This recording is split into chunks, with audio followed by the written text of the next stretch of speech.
Bienvenue sur les podcasts du collectif Voix libérée. Bonjour. Aujourd'hui, on se penche sur des documents assez importants qui décrivent comment l'Église catholique répond aux abus sexuels. On va regarder de plus près ce qui se passe dans le diocèse de Tours, mais aussi les structures mises en place au niveau national en France. Et un point qui revient tout le temps dans ces textes, c'est vraiment l'importance cruciale de l'accueil, de l'écoute des victimes. C'est essentiel pour leur reconstruction. Oui, absolument. Et les sources insistent beaucoup là-dessus. Sur une écoute qui doit être pleine de compassion, de sensibilité et de respect. Hmm, L'idée, c'est de créer un environnement sécurisant, où les personnes se sentent comprises, crues surtout. Une écoute vraiment active alors. C'est ça, une écoute active, empathique. Il faut aller au-delà des mots, essayer de comprendre la douleur qui est là. C'est une approche globale en fait, parce que les conséquences, elles durent longtemps. Alors justement, si on regarde à Tours, les documents détaillent bien l'expérience locale. Il y a une cellule d'écoute diocésaine, elle existe depuis 2016 avec des professionnels, Oui. mais on a l'impression qu'un tournant, ça a été la création du collectif Voix libérée, fin 2021. Il est soutenu par France Victime 37. Oui, oui, ce collectif a visiblement joué un rôle moteur, on peut dire. Même si d'après les textes, les relations avec le diocèse ont pu être, disons, un peu tendues par moments. Ah oui, sur quel point? Peut-être sur le rythme des réponses, la transparence. Les documents ne détaillent pas tout, mais suggèrent qu'il a fallu du temps pour trouver une dynamique plus constructive. D'accord. Et un fait marquant qui est rapporté, c'est la condamnation en avril 2024 de l'abbé Tartu.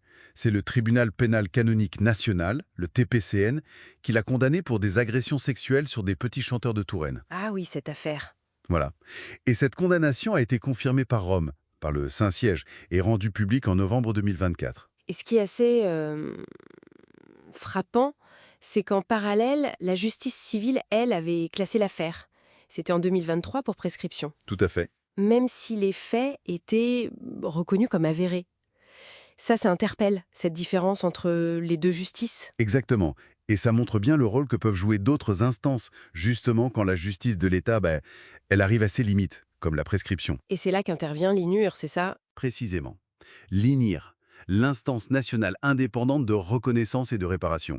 Elle a été créée fin 2021, juste après le rapport de la CIAS, la fameuse commission Sauvé. Mhm. Sa mission, c'est d'offrir une reconnaissance et une réparation, souvent financière, là où la justice civile ne peut plus agir, prescription ou même décès de l'auteur. Elle s'inspire pas mal de la justice restaurative. La justice restaurative. Pouvez-vous nous en dire un mot? C'est une approche qui met vraiment l'accent sur les besoins des victimes, la réparation du mal qui a été fait. On cherche à restaurer ce qui a été brisé, parfois par le dialogue, ou d'autres formes de reconnaissance, plutôt que de se concentrer juste sur la punition. D'accord, je vois. Et ce TPCN alors, ce tribunal canonique national, Créé en 2022, lui aussi suite à la CIAS. Les sources le décrivent comme quelque chose d'assez nouveau, unique même pour l'Église. Ah oui, ça c'est un point important. Sa création, c'est pour centraliser le jugement des délits canoniques en France, enfin la plupart, sauf les cas très graves réservés au Vatican. et l'objectif c'est quoi? Plus d'impartialité? C'est ça. Plus d'impartialité, de professionnalisme, et puis harmoniser les décisions sur tout le territoire. Ce tribunal, il peut prononcer des peines propres à l'Église, interdiction de ministère, renvoi de l'État clérical, mais il peut aussi imposer des réparations financières. D'accord. Il faut noter aussi, pour Tours, ce protocole qui a été signé assez tôt, dès janvier 2020, entre le diocèse et le procureur.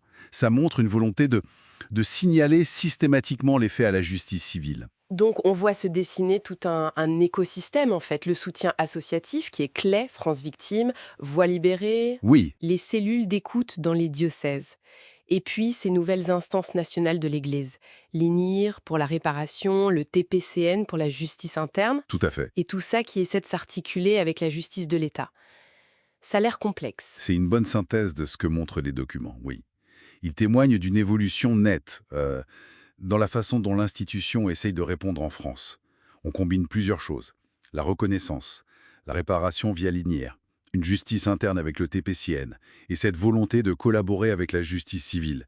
Même si, l'articulation concrète, ça reste un défi. Et l'exemple de Tours avec ses avancées, comme la condamnation via le TPCN, mais aussi ses difficultés, ça illustre bien cette dynamique qui est encore en construction finalement. Exactement. Et ça nous amène peut-être à une question pour la suite qui émerge de cette analyse.